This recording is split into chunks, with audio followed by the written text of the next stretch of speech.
Welcome back sa mga pasabog 411. This is Jenny, your girl, not from the block, pero galing sa mundo ng mga royales, bringing you the royalty as in capital T for Chismis.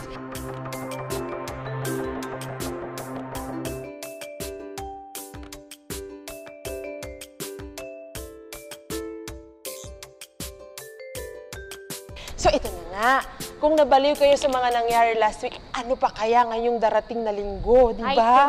Ay, nandiyan ka pala. Uy, mag-hi ka naman sa vlog ko. Wait lang. Hi, fans!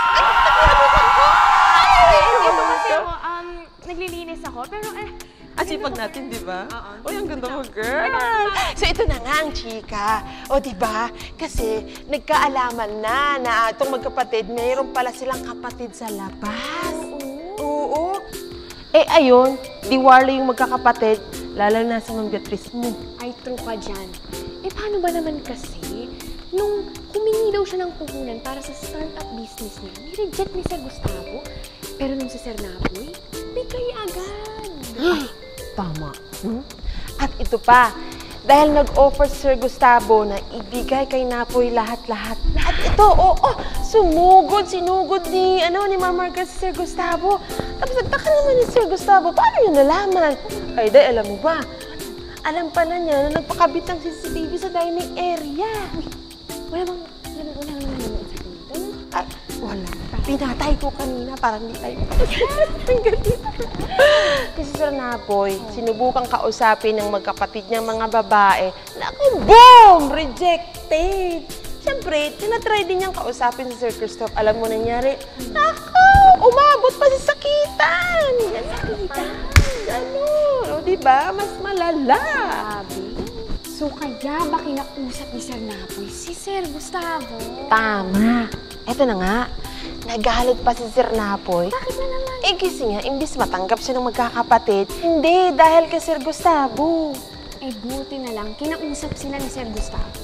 Kasi di ba, nag-sorry na siya sa magkakapatid. Kulang yung mga nasagap mo. Mahina ba yung signal sa inyo? Siyempre, hindi tinanggap ng magkakapatid dahil nga yung idea galing kay Sir Napoy. O, diba? O, alam mo naman yung magkapatid na yun. Dahil kay Sir Napoy, ayaw nalang tanggapin yung mga idea mo. Pero ito pang isang juicy. Juicy na naman. Oo, Day. Ito pa, magkakilala pala Sir Napoy at Ma'am Diana. OMG, totoo ba? Ay, oo. Ang dami mo namang alam, Jay. O ba? So ito, mag-notes ka. Kasi ang dami mong hindi alam. May paano na tablet, Tapos magsulat ka na dyan. Ito nga, maang-maangan School of Acting si Ma'am Diana na hindi sila magkakilala ng Sir Napoy. Bakit? Uy, kunyari hindi niya kilala si Sir Napoy, diba? Eto pa, Nako, inote mo dyan. Itong si Ma'am Diana, kakabalik lang galing Norway. Nako, gustong humabol agad sa mga sa mga drama ng mga royales. At hinarap agad si Ma'am Margaret dahil sa mga anak nila. Overprotective naman kasi sila sa mga anak nila, di ba? Tama. Ako, sana ganun si Sir Christoph. Kaso lang, busy-busy yan sa pagsabutain ng mga negosyo ni Sir Napoy.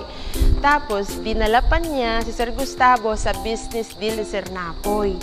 At, hindi niya alam, ito si Sir Napoy, nako magaling dahil sa magaling siya, nako naisip tuloy ni Sir Gustavo na ipakilala sa board of members at gusto niyang gawing CEO ng Royal Motors. O, di ba? Ang galing ng chismis. CEO, di ba? Sir Napoy gawing CEO ng Royal Motors, di ba? Ay, tumpak ka dyan! Tama ang chismis. Kakaloka naman talaga. Ay, eto na nga, mas maluloka ka dito.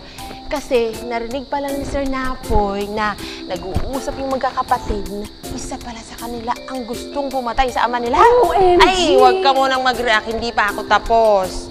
Ayun. Tapos si Sir Napoy, more sumbong kay Sir Gustavo. Pero ito namang lolo mo, alam pala niya na isa sa mga anak ang gustong pumatay sa kanya. Pwede ka nang mag-react. OMG! Isa pa. OMG! Ayun guys, alam mo, abangan ang mga susunod na chika dito lang sa Royal Blood. This is your servant, Jenny, not from the block.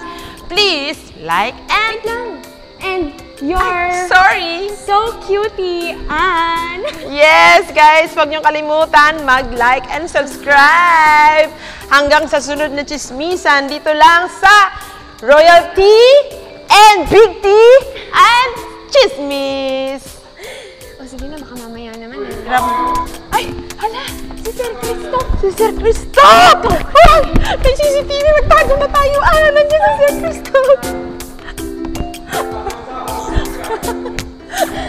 Ay! Sorry po, sir! Sorry po! Ito na po! Ito na po!